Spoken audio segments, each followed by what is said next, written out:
মধুকৃষ্ণ ত্রয়োদশীতে 1812 খ্রিস্টাব্দে এবং 1218 খ্রিস্টাব্দে তিনি আবির্ভূত হয়েছিলেন। মহাস্নান মধুকৃষ্ণ ত্রয়োদশী আজকে রাত্রে 10:33 শুরু হয়েছে। আজকে পুরো দিনটা থাকবে মহা আনন্দের ভিতর দিয়ে এই মতুয়া ভক্ত সমাজ একত্রিতভাবে আমরা সেই কামনা সাগরে একত্রিতভাবে এই পুণ্য স্নানে আমরা স্নান করেছি। দেখুন তিনটি মহিলা মোবাইল চুরি করতে গিয়ে ধরা পড়ে গেল হাতে নাতে। বিভিন্ন জায়গা থেকে তারা প্রায় 30টারও বেশি মোবাইল চুরি করেছে। তাদের একটা গ্রুপ ছিল এই ঠাকুরনগরে। তৎক্ষণাৎ ঠাকুরনগর পুলিশ কর্মী কিন্তু তাদেরকে পাকড়াও করে। তো সব বন্ধুদেরকেই বলবো যারা ঠাকুরনগরে আসছো তারা কিন্তু অবশ্যই টাকা পয়সা মোবাইল খুব সাবধানেই রাখবেন, কারণ এত ভিড়ের মধ্যে কখন আপনার জিনিসটা হারিয়ে যেতে পারে।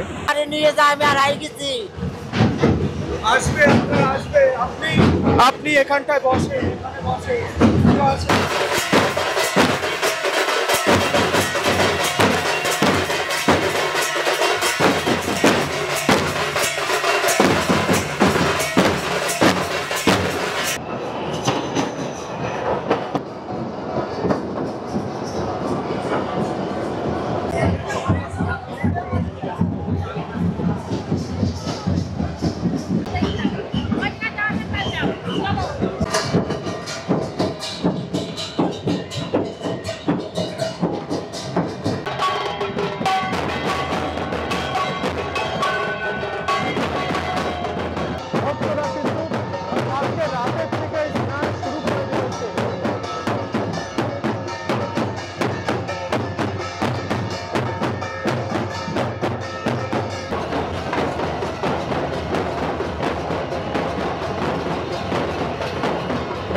মেলার মধ্যে পড়ে গেছে।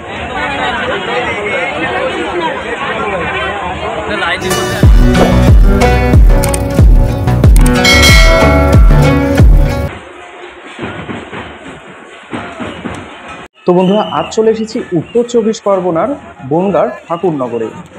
আর বনগাঁর এই ঠাকুরনগরেই কিন্তু চৈত্র মাসে হয়ে থাকে হরিচাঁদ ঠাকুরের জন্মতিথি উপলক্ষে মতুয়া ধর্মের মেলা বারণী স্নানের মাধ্যমে। এই মেলাটা কিন্তু একই দিনই বাংলাদেশের গোপালগঞ্জের ওড়াকান্দিতেও হয়ে থাকে এবং এই ঠাকুরনগর মেলাতে প্রতি বছর প্রায় লক্ষ লক্ষ ভক্তরা ছুটে আসে। তো আমিও কেন বাদ থাকি, তাই চলে আসলাম আমিও দেখতে এবং তোমাদেরকেও দেখাতে। এবং যারা এই ছোট্ট চ্যানেলটিকে এখনো সাবস্ক্রাইব করেননি অবশ্যই সাবস্ক্রাইব করে এই ছোট্ট চ্যানেলটির সাথে জুড়ে থাকুন। এবং ভিডিওটি যদি ভালো লাগে অবশ্যই বন্ধুদের মাঝে শেয়ার করতে ভুলবেন না এবং লাইক কমেন্ট শেয়ার করতে একদমই ভুলবেন না। তো ভিডিওর সঙ্গে থাকুন। দেখুন তিনটি মহিলা মোবাইল চুরি করতে গিয়ে ধরা পড়ে গেল হাতে নাতে। বিভিন্ন জায়গা থেকে তারা প্রায় 30টারও বেশি মোবাইল চুরি করেছে। তাদের একটা গ্রুপ ছিল এই ঠাকুরনগরে।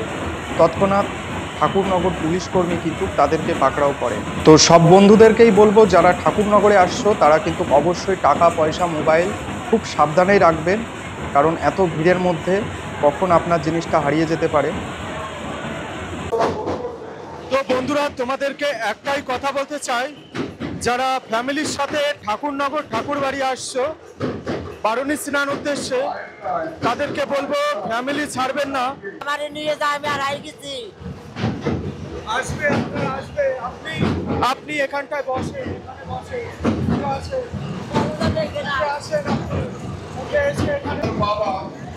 বাবুরাম সরকার, এবং বাসুদেব সরকার, আপনার বাবা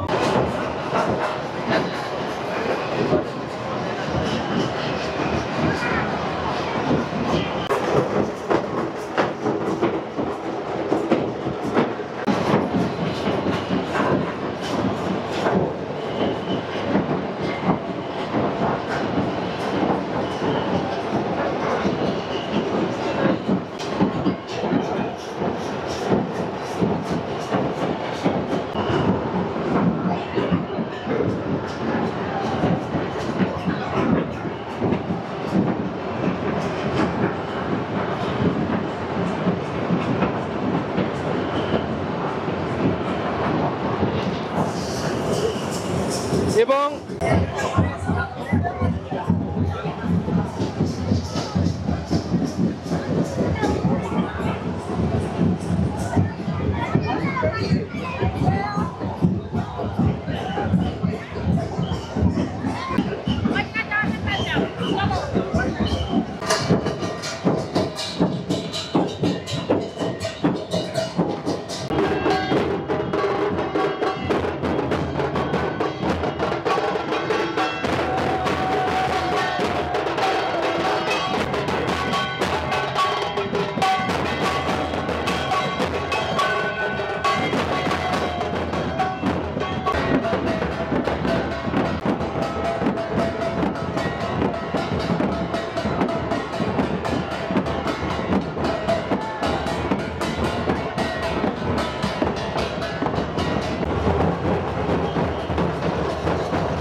দেখতে পাচ্ছ সেই যে কামনা সাগর।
তো আজ হচ্ছে হরিচাঁদ ঠাকুরের জন্মতিথি উপলক্ষে মতুয়া ধর্মের মেলা। তো এই মেলাতে এসে আপনাদের কেমন লাগছে? পূর্ণ ব্রহ্ম শ্রী শ্রী হরিচাঁদ ঠাকুরের অসীম কৃপায় এবং যুগনায়ক গুরুচাঁদ ঠাকুরের এই তত্ত্ববোধনে এবং জগৎ মাতা শান্তি সত্যভামাকে শরণাপন্ন হয়ে আমি কিছু কথা আলোচনা করছি যে পূর্ণ ব্রহ্ম হরিচাঁদ ঠাকুর আজকে মধুকৃষ্ণ ত্রয়োদশীতে 1812 খ্রিস্টাব্দে এবং 1218 খ্রিস্টাব্দে তিনি আবির্ভূত হয়েছিলেন অপূর্ণ লীলা পূর্ণ করিবার উদ্দেশ্যে। ওই সৈন্য করে যাহার আবির্ভাব সেই অগতের গতি ভক্ত ভাঞ্ছা কল্পতরু অনাদিরাদি পূর্ণানন্দ পূর্ণ ব্রহ্ম শ্রী শ্রী হরিচাঁদ ঠাকুর আবির্ভূত হয়েছিলেন। এই ধূলিধূসরিতে মাটির পৃথিবীতে নেমে এসেছিলেন হীন ওই স্পর্শ অন্তঃশ্রেণীর ভগবান। স্বর্গীয় আনন্দ ছটায় বেসে গেল পতিতের ভাঙা কুঠির। এই মহামানবের আবির্ভাবে বর্ণ কৌলন্যধারীদের মধ্যে চাঞ্চল্য সৃষ্টি হয়েছিল। তাই বিশ্বকবি রবীন্দ্রনাথ ঠাকুর সেদিন তাদের উদ্দেশ্যে সতর্কবাণী উচ্চারণ করে অপমানিত কবিতায় লিখেছিলেন, তবু নত করি আঁখি দেখিবারে পাও নাকি নেমেছে দুলার তলে এন পতিতের ভগবান। পূর্ণ পূর্ণ ব্রহ্ম শ্রী শ্রী হরিচাঁদ ঠাকুরই পতিতের ভগবান। তার অসীম করুণায় বাংলার সমাজ আত্মশক্তিতে বলীয়ান হয়ে উঠেছিল। আজকে সেই মহাস্নান মধুকৃষ্ণ ত্রয়োদশী আজকে রাত্রে 10:33 শুরু হয়েছে। আজকে পুরো দিনটা থাকবে মহা আনন্দের ভিতর দিয়ে এই মতুয়া ভক্ত সমাজ একত্রিত ভাবে আমরা সেই কামনা সাগরে একত্রিত ভাবে এই পুণ্য স্নানে আমরা স্নান করেছি। কামনা সাগর যখন আবার সেই গুরুচাঁদ ঠাকুর জগদীশ চন্দ্র গোসাই তিনি এই কামনা সাগর পূর্ব বাংলায় ওরাকান্দিতে পালন করেছিলেন।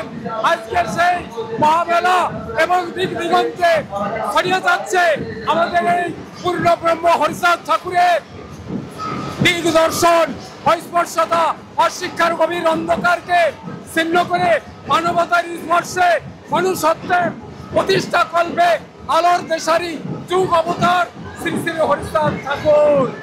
সেই জাগ্রত জনমানুষকে আধুনিক যুগ জীবনের দ্বার প্রান্তে পৌঁছে দেওয়ার জন্য মহাকাল মহেশ্বরূপী শ্রী শ্রী হরিচাঁদ ঠাকুর এই বারধামে এসেছিলেন। পিতা পুত্রের অভেদ আত্মা হরি ও হরের মিলনে প্রতীক জাগরণ এবং মুক্তির নবদিগন্তের সূচনা করে। আচ্ছা, আপনাদের কি এই কামনা সাগরে স্নান করা হয়েছে? আমি এখন স্নান করে এসেছি। আমি স্নান করার সময় আমার কোথা থেকে আসছেন? হ্যাঁ, আপনারা কোথা থেকে আসছেন? আমার বাড়ি হচ্ছে নদিয়া জেলা হাসখালী থানার অধীনে বগুলা পণ্ডিতপুর। আমি ওখানে একটা নদিয়া জেলার বগুলা থেকে আসছেন আপনারা? আজ আমরা আমার গুরুচাঁদ ঠাকুর হরিচাঁদ ঠাকুর দিয়েছে ধর্ম এবং গুরুচাঁদ ঠাকুর দিয়েছে কর্ম। সেই কর্মকে কেন্দ্র করে আমার গুরুচাঁদ ঠাকুর বলেছিলেন শিক্ষা জগতের মেরুদণ্ড। তাই আমার গুরুচাঁদ ঠাকুর তিনি অক্লান্ত পরিশ্রম করেছেন এবং এই মহামানব ধরাধামে 90 বছর পর্যন্ত তিনি এই ধরাধামে ছিলেন। এবং আমার পূর্ণ ব্রহ্ম হরিচাঁদ ঠাকুর তিনি 66 বছরে তিনি লীলে করে চলে গেলেন এবং তিনি বলে গেছিলেন সেই পুত্রকে গুরুচাঁদ ঠাকুরকে যে তোমার বেশি দিন থাকতে হবে, এই জাতিকে লেখাপড়া শেখাতে হবে, ব্যবসা শেখাতে হবে এবং চাষবাস শেখাতে হবে। আমরা তখনকার সময় আমরা গণ্ডমূর্খ ছিলাম। তাই আমার পতিত পাবন গুরুচাঁদ ঠাকুর বলেছিলেন একজন চেতন মানুষের যে শক্তি আছে হাজার হাজার কোটি কোটি ঘুমন্ত মানুষের সেই শক্তি নাই। দেখো তোমার চারিদিকে অচেতন অন্ধ ঘুমন্ত মানুষ। প্রতিটি সন্তানকে লেখাপড়ি শিখাও, শিক্ষিত করো, সমাজে অধিকার অর্জন করো। শুধু একটা ধর্ম নিয়ে একটা জাতির অগ্রগতি হয় না। যে মানুষ তার নিজের ইতিহাস জানে না, জানার চেষ্টা করে না, সে কিন্তু অন্ধ ঘুমন্ত মানুষ। তাই শিক্ষা চাই, চেতনা চাই, ভাব চাই, ভক্তি চাই এবং ভক্তিযুক্ত মানুষ চাই। জয় হরিচাঁদ, জয় গুরুচাঁদ।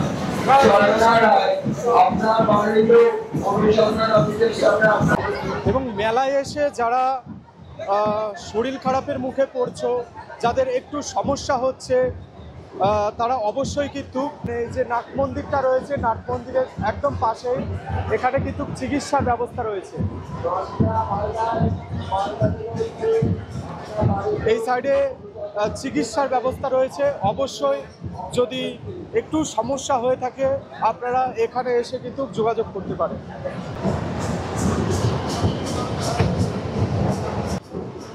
চিকিৎসার ব্যবস্থা রয়েছে, বিভিন্ন চিকিৎসার ব্যবস্থা রয়েছে।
যাই হোক বন্ধুরা, আজকের এই ছোট্ট ইনফরমেশন ভিডিওটি তোমাদের কাছে কেমন লাগলো তোমরা অবশ্যই তোমাদের সুন্দর কমেন্টের মাধ্যমে জানাতে একদমই ভুলো না।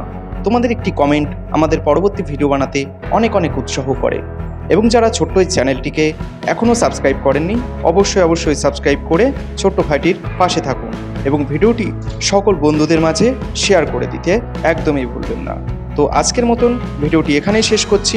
সবাই ভালো থাকবেন, সুস্থ থাকবেন। দেখা হচ্ছে নতুন একটি ভিডিও নিয়ে, নতুন একটি কোনোখানে। জয় হিন্দ, বন্দে মাতরম।